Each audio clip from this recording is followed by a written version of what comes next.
안녕하세요, 여러분. 저는 40대 중반의 워킹맘이에요. 저도 이곳에 사연을 남기게 되는 주인공이 되었네요. 이렇게 글을 쓰기까지 참으로 오랜 망설임의 시간이 필요했습니다. 남들과 똑같은 그저 평범한 삶을 살게 될 줄 알고 있었기에 더더욱 많은 시간이 필요했던 것 같기도 하네요. 한 사람을 알게 되고 사랑하고 그저 열심히 내조한 죄밖에 없는 제게 있었던 기가 막힌 일 때문에 저는 한동안 밤에 잠도 잘 수 없을 정도로 심각한 패닉 상태에 빠졌죠.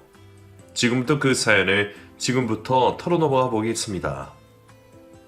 어린 시절부터 똑똑하고 총명하다는 소리를 듣고 자란 저는 학교 공부도 항상 거의 1등을 도맡아 했어요. 남들이 보면 얄밉다고 할 정도로 정확한 것을 좋아했고 덕분에 수학 같은 문제는 거의 틀린 적이 없을 정도였습니다. 부모님은 이런 제가 멋진 커리어우먼이 되었으면 좋겠다고 생각을 하셨어요. 변호사나 의사 같은 사람이 제 적성에 딱 맞다고 말씀하셨죠. 저 또한 불의를 보면 잘 못 참는 성격이었기에 그런 일이 적합할 것 같은 생각도 들었고요. 부모님께서 제게 거시는 기대는 크셨습니다. 작은 식당을 운영하고 계시는 부모님은 언제나 생활이 많이 어려우셨는데 제가 훌륭한 사람이 되면 모든 것이 다 해결될 것이라 믿으셨던 것 같아요.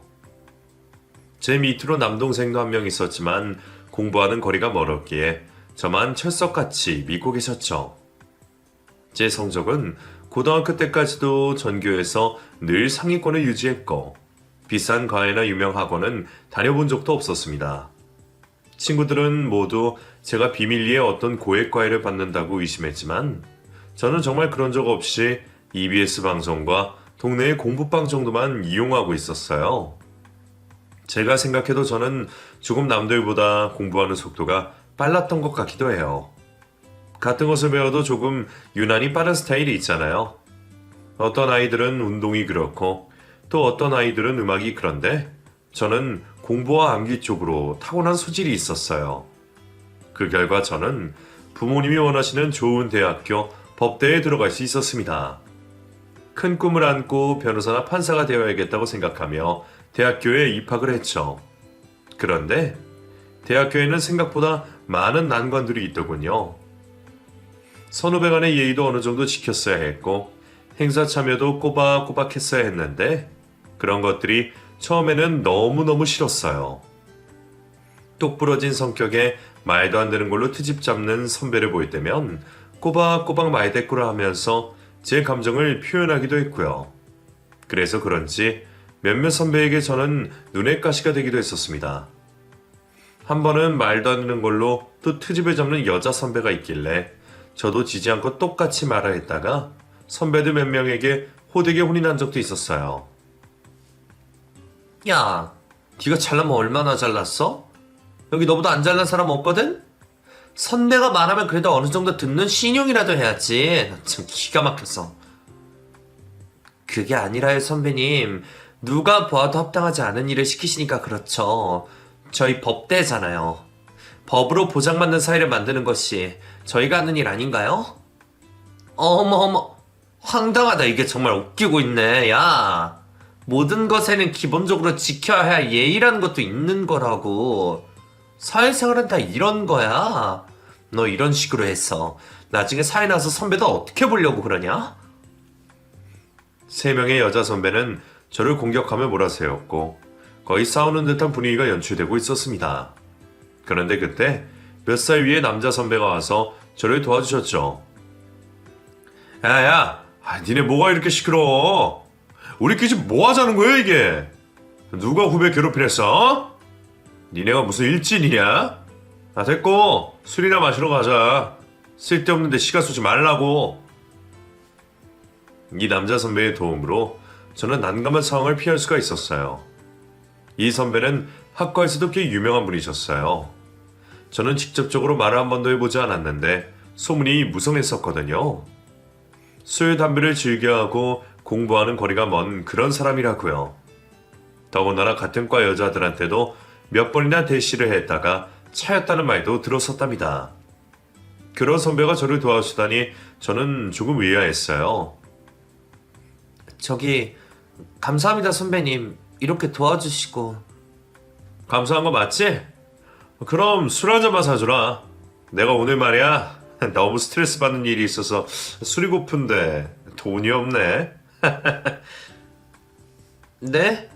아, 네. 저는 술을 못 마시긴 하지만 그래도 감사하니까 한 잔 살게요. 가시죠. 저는 술을 전혀 마시지 않지만 고마운 마음을 표현하기 위해서 어쩔 수 없이 술집으로 향했습니다. 이 선배는 소주 2병을 혼자 마시고도 거뜬하더라고요. 그러면서 미주알 고주알 자기 어린 시절부터 살았던 얘기를 꺼내는데 듣기 싫어 죽는 줄 알았습니다. 다음날 중요한 레포트 제출도 있는데 저를 붙들고 수다를 떠는 이 남자가 너무 싫어 제대로 듣지도 않고 다음부터는 절대로 엮이지 말자는 생각을 하고 겨우 자리를 빠져나왔어요. 그리고 그 후에도 저쪽에서 이 선배가 보이면 몰래 다른 길로 가거나 재빨리 그 옆을 지나가 버리면서 피하고 다녔습니다. 이런 스타일의 사람들과 엮이는 건 딱 질색이었거든요. 그런데 사람의 인연이란 건 정말 무서운 것 같아요. 저는 또 한 번 이 선배의 도움을 받게 됩니다. 사람이 꽉 찬 지하철역 안에서 나쁜 남자의 손길이 느껴져서 소리를 빽 질렀는데 그 사람이 발뺌을 해버려서 너무나 황당하고 억울한 적이 있었거든요. 그때 이 선배가 마치 흑기사처럼 나타나서 증인이 되어 주었고 결국 그 나쁜 손을 한 남자를 경찰에게 인계를 해줄 수가 있게 되었죠. 저도 딱 부러진 성격이긴 하지만 막상 지하철에서 그런 일을 당하니 너무 당황스러워서 몸둘 바를 모르겠더라고요. 지푸라기라도 잡고 싶은 심정으로 덜덜 떨며 주위를 두리번거리는 것밖에는 할 수 있는 것이 없었는데 그 순간 그 선배가 나타난 거예요. 저는 또다시 그 선배의 도움을 받게 되었고 놀라서 가슴이 막 요동치는 저를 선배는 집까지 데려다 주었습니다. 선배, 오늘 너무 감사해요. 정말 선배 아니었으면 무슨 일이 일어났을지 끔찍해요. 여자들은 항상 조심해야 돼. 세상에 나쁜 남자들이 얼마나 많은데 내가 공부는 잘 못해도 이런 건 끝내주게 잘한다고. 그러니까 앞으로도 뭔가 열받고 억울한 일이 있으면 나한테 얘기해. 내가 다 처리해 줄 테니까. 선배님, 진짜 너무 감사해요. 제가 뭐라고 이렇게까지. 다른 선배들은 다 저보고 얄밉다고 하시는데 선배는 정말 좋은 분인 것 같아요. 선배 같은 사람이 꼭 변호사가 되셔야 하는데. 그런가?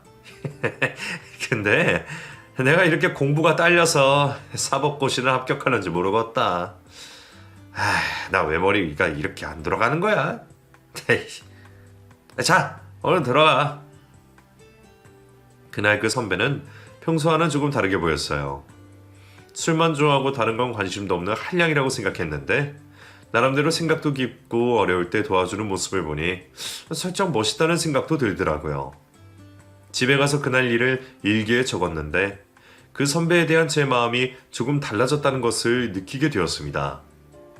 그리고 그날 이후 저는 학교에서 선배를 마주칠 때마다 왠지 모를 두근거림이 생겼어요. 사람이 이렇게까지 한 번에 변할 수 있나 싶을 정도로 말이죠. 사람의 감정은 너무 신기한 것 같아요. 저를 보고 웃어주면서 말없이 머리를 쓰다듬는 것이 선배의 기본 행동이었는데 그게 그냥 너무 따스하고 좋았습니다. 그러다가도 내가 왜 이런 생각을 하고 있을까 하는 마음도 들었죠. 똑똑하고 유능한 선배들도 많은데 왜 하필 이런 사람한테 떨림을 느낄까 하면서요. 도대체 이 법대에 어떻게 입학을 했나 싶을 정도로 공부도 잘 못하고 아무 짐도 별로 없는 그냥 술만 좋아하는 선배였거든요. 하지만 그 선배 곁에는 사람들이 많았습니다. 성격도 서글서글하고 술도 좋아하고 그렇다 보니 친구들이 무슨 일만 생기면 이 선배에게 가서 고민 상담도 하고 술도 마시고 그러는 것 같더라고요. 어느 날은 저도 다른 선후배 몇몇과 함께 자리가 되어 그 선배와 같이 술자리에 간 적도 있었어요. 저는 전혀 그런 자리에 가지 않는 사람인데 그날은 그 선배가 있어서 보러 간 것이거든요. 다른 사람들이 저를 보고 다 놀랄 정도였죠. 술을 한 잔, 두 잔 마시며 그 선배가 하는 이야기를 들었더니 정말 어렵고 힘들게 살았더라고요. 부모님은 시골에서 작은 텃밭을 기르며 식당을 운영하고 계셨는데 어린 시절 자신을 공부시키느라 부모님이 진짜 많이 고생하셨다는 말을 했어요. 자신이 꼭 사법고시에 합격해야 할 이유가 부모님 때문이라는 말도 했는데 그 말을 들으니 왠지 저희 부모님이 생각나서 더 마음이 짠하더라고요. 그리고 자신은 남들과 똑같이 공부를 해도 성과가 잘 나오지 않는다며 공부가 적성에 맞지 않다는 것 같다는 말도 하면서 어려움을 토로했어요. 저는 그 술자리에서 이상하게 다른 사람들 말은 하나도 들리지 않고 그 선배의 말만 귀에 쏙쏙 들어왔습니다. 그 선배가 하는 말과 행동만 유난히 크게 보였는데 여태껏 살면서 느껴보지 못한 감정이었어요. 저는 그 후로 그 선배에게 도움이 되고 싶다는 생각까지도 하게 되었습니다. 특히나 어려워하는 공부에 있어서 제가 뭔가 팁을 줄 수 있다고 생각해서 개인적으로 연락을 해서 도서관에서 만나게 되었죠. 선배가 공부하는 방법이나 루틴에 대해서 상담을 해주었고 제 방식도 설명해 주었어요. 제가 딴 건 몰라도 암기하는 거 하나는 끝내줬거든요. 그렇게 함께 겨울방학의 시간을 보내고 다음 학기까지 붙어있던 저희는 연인으로 발전하게 되었습니다. 덕분에 선배의 학과 성적도 많이 오르게 되었고 제게 누구보다 고마워했죠. 다 네 덕이야. 너무 고마워. 나 나중에 사법고시 패스하면 그건 다 네 덕분인 거 알지? 정말 나 너 없으면 어떻게 하냐? 내 곁에 평생 있어줄 거지? 내 옆에서 나 이렇게 알려줘? 알았어, 오빠. 내가 그렇게 해야지 누가 하겠어. 우리 오빠는 내가 있어야 성적도 오르고 뭐든지 잘 되는데. 그래 맞아. 난 네가 있어야 해. 너 없이 난 아무것도 할 수가 없다 이젠. 남친이 된 선배는 제게 정말 잘해주었어요. 돈은 많지 않았지만 마음 하나로 저를 감동시키기에 충분했죠. 그리고 그때는 저도 너무 어렸고 남자 경험도 없었기에 조금만 제게 잘해주면 그냥 홀라당 넘어갈 수밖에 없던 시절이었습니다. 선배가 많은 여자들에게 대시도 하고 사귄 경험도 있다는 것을 알고는 있었지만 그래도 그때는 그런 것이 별로 중요하지 않다고 생각했어요. 눈에 뵈는 거 없이 콩깍지가 씌인 상태로 불꽃 튀는 연애를 하기 시작했습니다. 저는 혼자 살고 있는 남친의 집에 가서 매일 밥과 설거지, 청소까지 도맡아 해줄 정도였어요. 때로는 그 집에서 잠을 자고 가기도 했는데 나중에 부모님이 하시고는 엄청나게 혼이 났던 기억도 있네요. 부모님은 생활고를 겪으시면서도 제가 잘 되기만을 바라면서 무엇이든 다 해주시는 분들이셨는데 제가 다른 남자가 사는 집안 살림을 해주고 있다는 말을 들으니 오죽 속이 답답하시겠어요. 특히 엄마는 제게 여자로서 그런 일을 지금부터 하면 못 쓴다며 걱정스러운 목소리로 말씀하셨습니다. 아이고, 우리 딸이 순진해가지고는 네가 뭐가 아쉬워서 그 집에 들락거리며 우렁각시를 해주고 있어. 남자들은 뻔하다고. 이렇게 너를 눌러앉힐 생각인 거야. 자기 내준화해주고 그러길 바랄 거라고. 그러니까 절대 처음부터 그렇게 하면 안 되는 거야, 알아? 엄마, 그런 게 어딨어. 난 그냥 오빠가 좋고 오빠가 잘 되길 바라는 마음에서 도와준 것 뿐인데. 그리고 이제는 내가 좋아서 하는 거야. 내 스스로 하는 거라고. 너 정말 계속 그런 쓸데없는 소리 할 거야? 지금 공부해서 빨리 사법고시 준비하고 변호사 돼야지 어디서 남자 집안 살림을 해주고 있어. 그런 소리 하지 말고 얼른 너도 네 살 길 찾아서 공부나 해. 큰일 하려면 연애도 하지 말아야 하는 거라고. 엄마 아빠는 오로지 한 가지야. 네가 잘 되는 거. 똑똑하고 야무진 네가 잘 되는 모습 보는 거 그것뿐이라고. 엄마의 기대는 부담스러워지기까지 했어요. 제가 그때는 너무나 남친을 사랑하고 있었기에 그랬었나 봅니다. 단 한 번도 부모님이 쓸데없는 말을 한다고 생각한 적이 없었는데 그때는 쓸데없는 말이라는 생각까지 들었으니 말이죠. 저는 그 후로도 엄마의 걱정은 생각하지도 않은 채 늘 똑같이 남친의 집에 들락거리며 모든 집안일을 도와주었습니다. 남친은 그런 제게 점점 의지하게 되었어요. 제가 없을 때는 혼자 했던 빨래와 청소도 제가 있으니 하지 않게 되었고 밥을 해먹는 일도 거의 없었습니다. 저한테 전화를 해서 뭐가 먹고 싶다, 배가 고프다고 하면 제가 다 가서 알아서 해줬으니까요. 그렇다 보니 제 성적은 이전처럼 유지될 수가 없었겠죠. 사랑이 뭔지, 사랑의 눈이 멀어 학과 성적까지 떨어지고 그렇게 꿈꾸던 변호사의 꿈까지도 점점 멀어지게 된 것 같았어요. 그때는 사랑이 전부라고 생각했습니다. 영화에서 보면 여자가 남자를 멋지게 성공시키는 장면이 있잖아요. 그걸 보면서 저도 그런 여자가 되었으면 좋겠다는 생각마저 했으니 말이죠. 바보 같은 시절을 보내면서 저는 그것이 최선이라고 믿었습니다. 학교에서는 이미 저와 남친의 관계가 다 소문이 퍼져 거의 부부라는 말을 할 정도였고, 저는 저보다는 남친의 스케줄에 맞춰서 학과 시간표까지 조절을 했어요. 그렇게 남친이 먼저 학교를 졸업하고 사법고시 시험을 봤지만 떨어졌습니다. 저 역시 시험을 준비했지만 남친 때문에 집중이 잘 되지 않아서인지 1차에서도 쭉 미끄러지고 말았죠.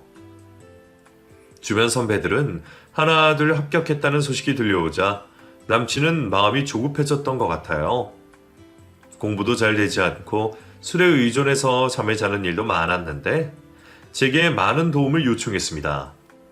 급기야는 밤에 잠을 잘 때에도 혼자 잠을 못 잔다며 제게 함께 있어달라고 했고, 저는 그렇게 집에는 도서관에 있다고 거짓말을 한 채 남친의 집에서 며칠씩 묵으면서 지냈죠.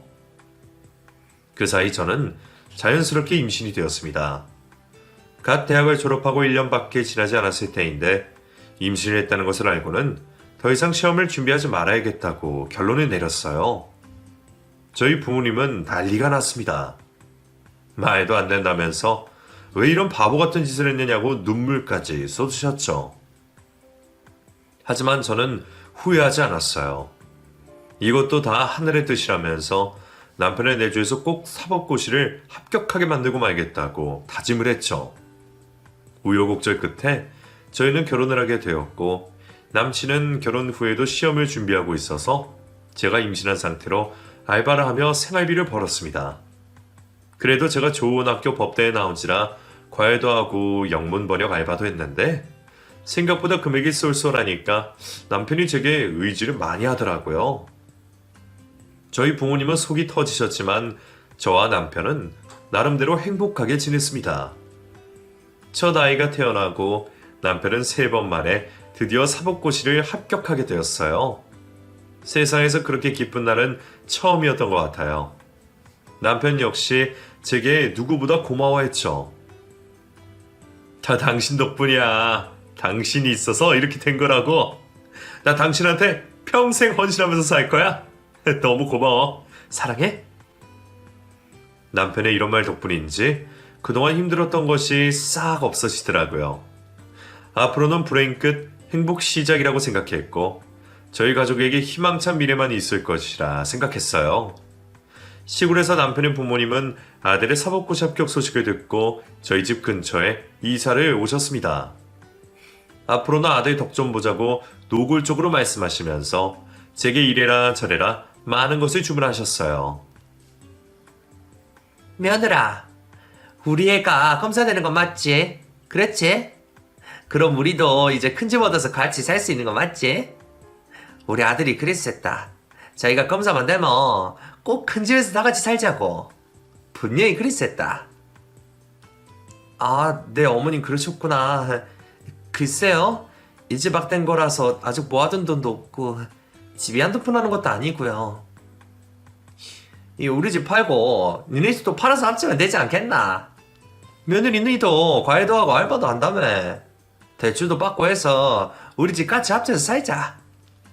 우리가 시골에서 올라와서 아무것도 모르는데 이렇게 집안에만 틀어박혀 있으려니 미치고 팔짝 뛰겠다.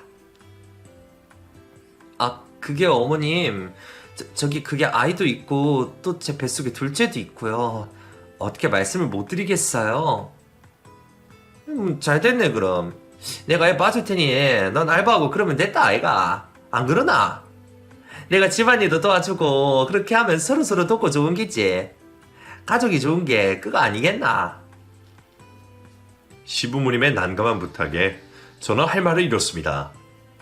남편에게 분명히 싫다는 의사 표현을 했지만 남편은 제 의견은 아랑곳하지 않고 평생 부모님의 소원이셨다면서 집을 합치자고 밀어붙였어요. 그렇게 얼마 지나지 않아 저희 집과 시부모님 집을 합쳐서 방 3개짜리 빌라를 얻어서 함께 살게 되었습니다. 저는 시부모님과 함께 사는 것은 상상도 해보지 못한 일이거든요. 제 꿈을 접고 남편 내조를 하는 것까지는 제가 자발적으로 했다고 하지만 이렇게 시부모님을 모시고 사는 것은 진짜 불편하고 힘들었어요. 거기다가 시부모님은 전형적인 시군분들이셔서 새벽 5시만 되면 일어나셔서 부시럭부시럭 거시면서 아침을 드셔야 한다고 말씀하셨고 현대적인 사고방식이 전혀 없으신 분들이셨습니다. 저녁 9시만 되면 TV도 보지 못하게 시끄럽다고 야단을 치시니 어떻게 생활 패턴이 맞을 수가 있겠어요. 노크도 없이 안방문을 여는 것은 물론이고 화장실 에티켓도 전혀 없으셔서 곤란한 적이 한두 번이 아니었습니다.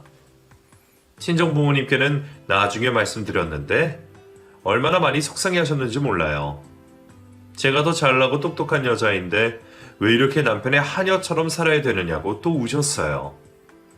답답한 하루를 보내면서 저는 오로지 아이 둘을 어떻게든 잘 키워보려 노력했습니다. 아이들은 저를 닮았는지 어릴 때부터 총명하고 매우 똑똑했어요. 영어도 한글도 빨리빨리 깨우쳐서 제가 가르칠 맛이 나더라고요. 그러던 사이 남편은 매우 바쁜 나날을 보냈습니다. 매일 얼굴 볼 시간도 별로 없이 일에 치중해 있었고 왠지 모르게 조금씩 변해가는 기분도 들더라고요. 명품 옷을 입어야 한다는 둥, 가난하고 못 배운 사람들을 무시하는 둥, 평소와는 다른 모습을 보이더라고요. 저는 예전에 서글서글하고 수수했던 남편의 모습을 너무 사랑했는지라 남편이 변하는 것이 싫었습니다. 여보, 요즘 많이 바빠? 주말인데 애들하고 놀아줄 시간도 없어? 알잖아. 사건 하나 맡으면 밤을 꼴딱 새워도 모자르다는 거. 다 일하는데 어떻게 나 혼자 애들하고 노냐. 생각을 해봐라 좀. 똑똑한 줄 알았다 이런적으로는 영 멍청하네. 하긴 경험이 없어서 그런가? 뭐? 무슨 말을 그렇게 해. 잘 모르니까 그렇게 말할 수도 있는 거지. 답답하다 답답해. 큰일 날 남자한테 애들하고 놀라는 말이 나고 자빠졌고. 그리고 당신은 올시랑 머리가 그게 뭐냐? 좀 꾸미고 세련되게 안 되냐? 옛날부터 아주 꾸미는 건 영광이라니까. 세련되게 좀 하고 다녀. 검사만 하면 어디 가서 욕먹지 않게. 남편은 제게도 매우 차갑게 말을 많이 했어요. 바쁘다는 핑계로 잠자리도 거의 하지 않았고요. 저는 집에서 늘 시부모님과 아이들과 함께 지냈고 남편은 거의 밖에서 먹고 자고 하는 일로 서로가 어긋난 생활을 이어갔습니다. 그리고 그때쯤 주변 지인들에게서 이상한 소문이 돌기 시작하더군요. 제 남편이 오피스 와이프를 두었다는 둥, 뒤로 돈을 많이 받아 챙긴다는 둥 하는 소문이었어요.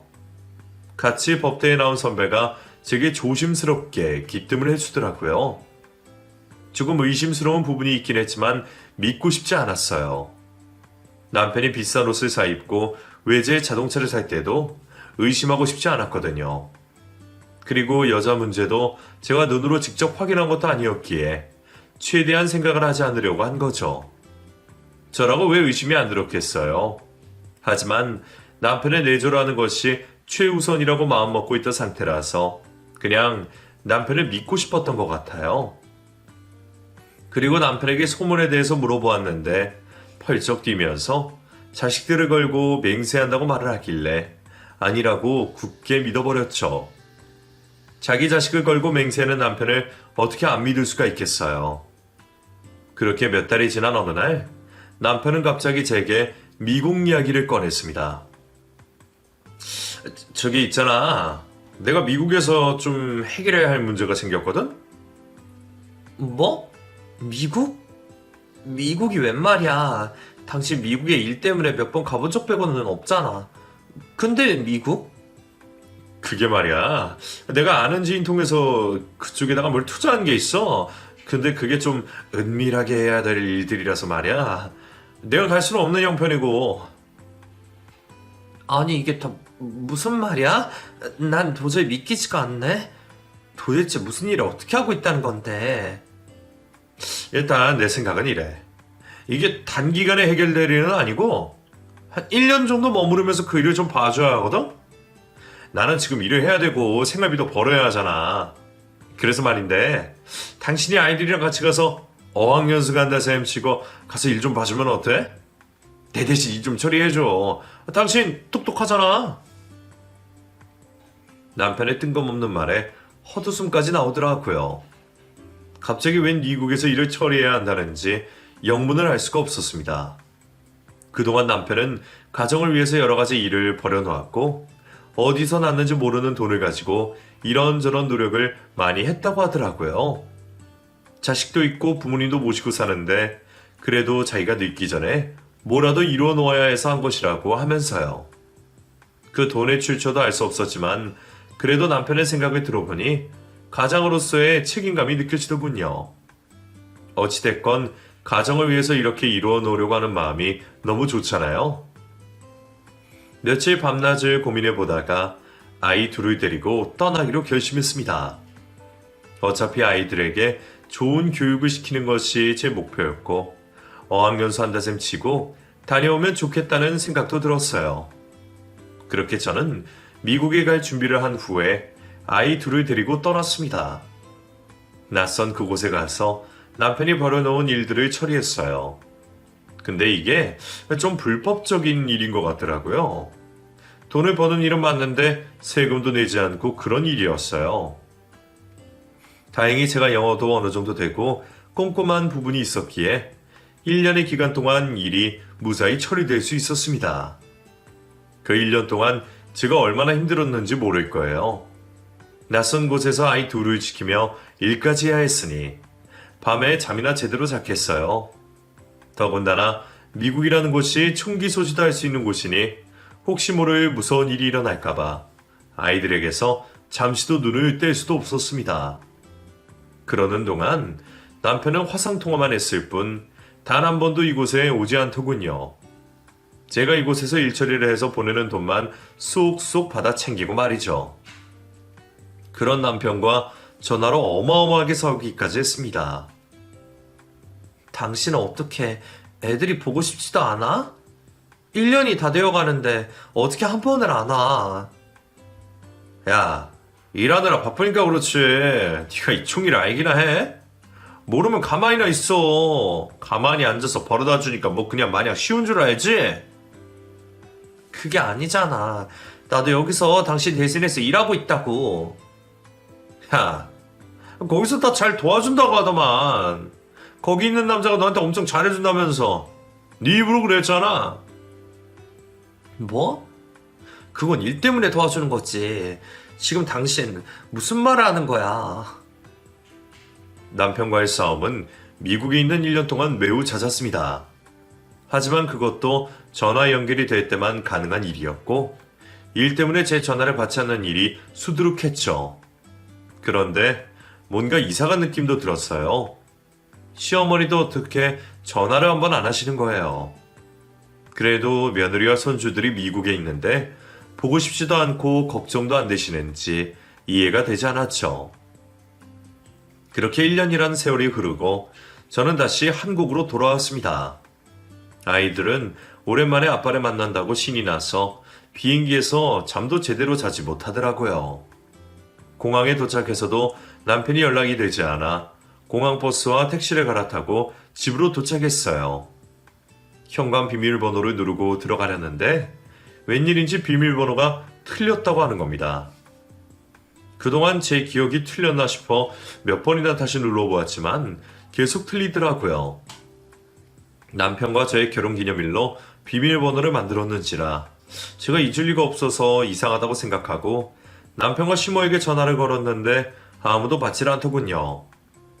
문 앞에서 아이들과 기다리고 있다가 아이들이 배가 고프다고 해서 집 근처 식당에서 밥까지 먹고 다시 돌아왔습니다. 그리고 나서 낯설지만 배를 눌러보았는데 그제서야 안에 있던 누군가 문을 열어주었습니다. 처음 보는 낯선 분이었는데 저보고 누구냐고 하시더라고요.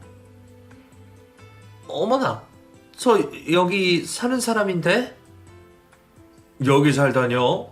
내가 이사 온 지 10개월이 다 됐는데? 네? 저 그게 무슨 말씀이신지. 저 분명히 이 집에 사는 사람인데. 아, 이전에 이사가 분을 말하는 건가? 그 신혼부부네? 그 사람들 이 집 금매로 내놔서 제가 샀어요. 저는 너무 황당해서 아무 말도 할 수가 없었습니다. 왜 저희 집이 아니냐고 묻는 아이들에게 그 어떤 말도 해줄 수가 없었어요.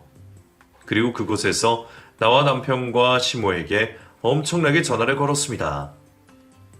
시모에게 전화를 20번쯤 걸었을 때 드디어 시모가 전화를 받았어요.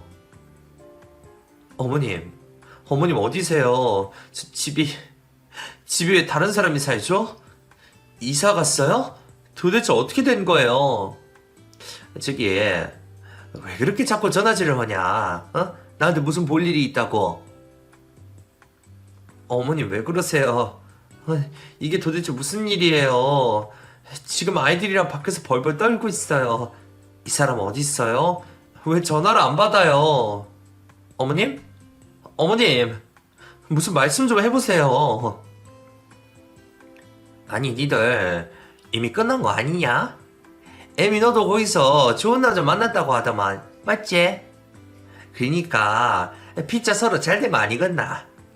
왜 나한테 자꾸만 전화를 걸고 그러는 거냐? 난 할 말이 없어. 네? 그게 무슨 말씀이세요? 어머님 지금 무슨 소리를 하시는 거예요? 왜 그러세요 도대체? 어디로 이사 가신 거예요, 네? 말도 안 되는 말씀 그만 좀 하시고. 내 생각에는 피차 이제 서로 찾을 필요도 없을 것이고 각자 살면 되지 안 그러겠나? 그냥 명절 때나 애들 보고 그러면 나는 그걸로 됐다. 더 이상 바랄 것도 없다니까. 알았지? 그럼 난 이만 끊는다. 너무나 기가 막힌 시모의 말에 온몸이 바들바들 떨렸습니다. 이게 도대체 무슨 황당한 말인지 이해도 잘 되지 않았고요. 남편의 치닥거리를 하며 미국에 다녀온 제게 남자가 생겼다뇨. 도저히 가만히 있을 수가 없어 당장 남편이 근무한 곳으로 찾아갔어요. 아이 둘을 다 데리고 택시를 잡고 가는 길이 얼마나 온몸이 벌벌 떨리고 식은땀까지 나든지 혼자 아주 혼났습니다. 아이들은 오랜만에 아빠를 만나서 신난다고 하는데 그 어떤 말도 해줄 수가 없더라고요. 잠시 후 드디어 남편의 회사에 도착했고 사무실 아이들은 사무실 안에 있는 남편을 발견하고는 얼른 아빠에게 달려갔지만 남편은 이내 정색하는 표정으로 제게 말하더군요. 눈치 없이 여기까지 찾아온 난리야. 우리 엄마가 얘기했다더만. 네 인생 찾아가서 살아. 내가 여기 서류 다 준비해놨으니까 그런 줄 알고. 너도 어차피 다른 놈이랑 눈 맞은 거 맞잖아. 뭐라고? 이런 쓰레기 같은 놈이 어디서 그런 말을 짓거려. 애들 보는 앞에서 창피하지도 않아? 나 있잖아. 여기서 다른 여자 만났어. 능력 있고 유능한 사람이라고. 당신같이 집안에서 구질구질하게 있지 않은 세련된 여자야. 그러니까 그만하고 이제 그만 떨어져라. 애들 양육비는 내가 모자라지 않게 챙겨주마. 남편은 마치 오랜 기간 준비한 것처럼 서랍 속에서 이혼 서류를 제게 건네주더군요. 그러면서 제가 가정에 충실하지 않고 다른 남자와 이성적인 관계를 유지했다고도 소장에 적혀 있었습니다. 그 남자를 따라서 미국에 간 것이고 제가 그 남자가 잘해준다고 말하는 것까지 모두 캡처해서 사진으로 뽑아놓았더군요. 야, 요즘은 육체적으로 증거 현장 잡아야만 간통되는 거 아니다. 어차피 법도 없어졌고 이렇게 네가 그놈이랑 아주 좋은 관계를 유지하고 있다는 증거만 있어도 되는 거야. 너 그놈 때문에 미국에 간 거잖아. 난 그렇게 알고 있는데? 내가 너네 소송은 안 걸 테니까 그냥 깔끔하게 이혼만 해줘라. 나 참 어이가 없어가지고. 네가 보낸 거잖아. 바보같이 네 공부도 제대로 할 줄 모르는 인간이 이제 와서 무슨 딴소리야? 내가 정말 보자 하니까 내가 바보로 보이냐? 분명히 알아둬라. 나 너보다 똑똑하고 공부도 더 잘했어. 너 같은 쓰레기를 위해서 내가 봉사하며 살았던 세월이 너무 아깝고 억울하다. 바보 같은 새끼. 너 두고 봐. 내가 어떻게 안 해서 두고 봐. 자식 걸고 맹세하던 그 더러운 맹세가 어떻게 되는지 두고 보라고. 저는 너무 화가 나고 억울해서 비참하기도 했습니다. 아빠라는 놈은 자기 자식이 반갑지도 않은지 지갑에서 돈을 꺼내주면서 엄마랑 가서 맛있는 거 사 먹고 장난감도 사라고 하더군요. 끓어오르는 분노를 참지 못해 남편의 사무실 안쪽에 있는 화분을 바닥에 집어 던져버렸어요. 그 옆에 물컵도 보이길래 그것도 역시 집어 던졌고요. 아이들은 깜짝 놀라 울고 불고 소리쳤고 저는 그 길로 아이들을 데리고 그곳을 나왔습니다. 이런 미친. 너 이거 뭐하는 짓이야? 무식한 옆편애 같으니라고. 무식해? 어디서 무식하대? 너보다 훨씬 똑똑하거든? 모자란 놈이 꼭 모자란 행동만 하고 자빠졌네. 아이들 앞에서 네가 이런 꼴까지 보이니까 나도 막 나간다. 너 두고 봐. 기다려. 내가 어떻게 하는지 꼭 기다려. 그리고 바로 친정으로 가서 모든 사실을 말씀드리고 아이들을 맡긴 후 제 친한 친구를 찾아갔어요. 법대를 나와 변호사를 하고 있는 능력 있는 제 친구는 저의 지난 사생활을 전부 다 알고 있거든요. 특히나 제가 미국에서 고생하면서 남편이 변한 것 같다는 이메일을 주고받은 증거들을 갖고 있어 그것으로도 충분히 대응이 가능하다고 하더군요. 예전부터 제 남편에 대해 이런저런 이야기를 해주면서 이혼을 고려해보려고 했던 친구였기에 누구보다 저를 많이 도와줄 거라 생각했어요. 제 남편은 이쪽 업계에서도 소문이 자자하더군요. 뒷돈을 받아 챙기는 것은 물론이고 외제차에 명품 아니면 취급을 안 하고 가끔 만나는 동창들도 행색을 보고 초라하면 거들떠보지도 않는 놈으로 변했다고 했어요. 그런 것도 모르고 그저 남편 바라기만 했던 제 자신이 비참하더군요. 저는 그 후로 철저하게 준비했습니다. 친구의 도움도 받고 제가 직접 증거들도 찾아 나서면서요. 그리고 얼마 지나지 않아 열린 대학 동창회에 가서 친구들에게 제 이혼에 대해서 얘기를 했죠. 잘난 남편이 지게 어떻게 했는지도 낱낱이 말했고요. 알고 보니 남편이 새롭게 만나는 여자도 같은 업계에 있는 사람이라 웬만큼 다리 건너면 다 아는 사이이더군요. 이 여자에 대한 소문도 정말 파렴치했는데 제 남편 말고도 다른 유부남하고도 연문서를 부리던 그런 사람이었습니다. 그 후로 이 여자한테도 한번 연락이 온 적이 있어요. 뻔뻔하게 제게 쌍욕을 퍼붓더군요. 야, 이 옆편네야. 머저리 같은 년이 어디서 이상한 소문을 만들어내고 지랄이야? 가만히 안 닥치고 있어? 뭐? 바람핀 년이 낯짝한문 두껍다. 네가 감히 나한테 어떻게 전화를 해? 더러운 것들. 그리고 내가 소문을 만들긴 뭘 만들어. 있는 사실 그대로를 그나마 순화해서 얘기한 거라고. 내 이혼 얘기를 내 친구한테 한 것도 죄가 되냐? 내 입으로 굳이 말 안 해도 다들 너 걸레 쓰레기인 거 다 알고 있던데 뭘 그래? 뭐라고? 야, 나 법 쪽에 있는 사람이야. 너 같은 아줌마 하나 상대 못할 줄 알아? 내가 고소할 거야 너. 명예훼손으로 고소해버릴 거라고. 그래 해봐라 어디. 너만 법 쪽이냐? 나도 법대 나와서 법 좀 알거든. 내 친구들이 한두 명 있는 줄 아니? 나를 고소하기 전에 네 행동부터 보고 고소해라. 상간녀 위자료나 톡톡히 준비하고. 알았냐? 당당하게 나오는 상간녀에게 저는 더욱 거칠게 몰아세웠어요. 저도 할 말 다 하고 똑부러진 성격을 갖고 있는 걸 결혼 후 너무 참고 살았네요. 막상 이런 상황이 닥쳐오니 저도 이런저런 말들이 술술 나오게 되더군요. 그 둘은 쓰레기라는 별명을 얻게 되었고 웬만한 사람들 사이에서 소문이 다 나게 되었어요. 그리고 저는 제가 미국에서 남편 대신에 처리했던 일이 불법적으로 세금도 내지 않고 이루어진 것이라는 걸 다 밝혀냈습니다. 증거들을 하나씩 모아서 경찰에 싸그리 신고를 해버렸죠. 저희 친정부모님은 시부모님을 찾아가서 소금 한 바가지를 뿌리며 욕을 실컷 해주셨다고 했어요. 이렇게 해도 제 마음은 풀리지가 않았습니다. 그 이후로 어떻게 해야 이 사람을 이 세계에서 매장시킬 수 있을지 그것만 생각하고 지냈죠. 그렇게 일처리를 하고 며칠이 지나니 시어머니한테서 연락이 왔습니다. 저기 애미야, 내가 너한테 사과하려면 사과할게. 근데 말이다, 그래도 애들 아빠인데 이렇게까지 쓰겄냐? 네가 경찰에 신고하고 소문도 다 퍼뜨린 거, 그거 결국 네 자식들 얼굴에 침 뱉는 거밖에 안 되는 거 모르겠냐? 그러니까 말이다, 이 늙은 시애미 말 한 번만 들어줘라. 내 이렇게 부탁하마. 어? 우리 아들이 잘못한 것은 있어도 어쨌건 자식들 낳아준 아빠니까 그 대접 좀 해줘라. 에? 어머님, 그게 지금 할 소리예요?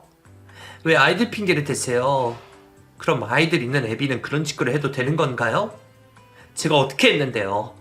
제 공부도 다 포기하고 뒷바라지 한 거 아시잖아요. 아이고, 애미 알다마다. 아이, 그래도 말이요, 사람이 너무 이러면 못 쓰는 거요. 그러니까 이제 그만하거라. 어? 됐고요, 어머님. 저는 더 보태지도 않을 거고 딱 애비가 한 짓거리에 대해서만 할 거예요.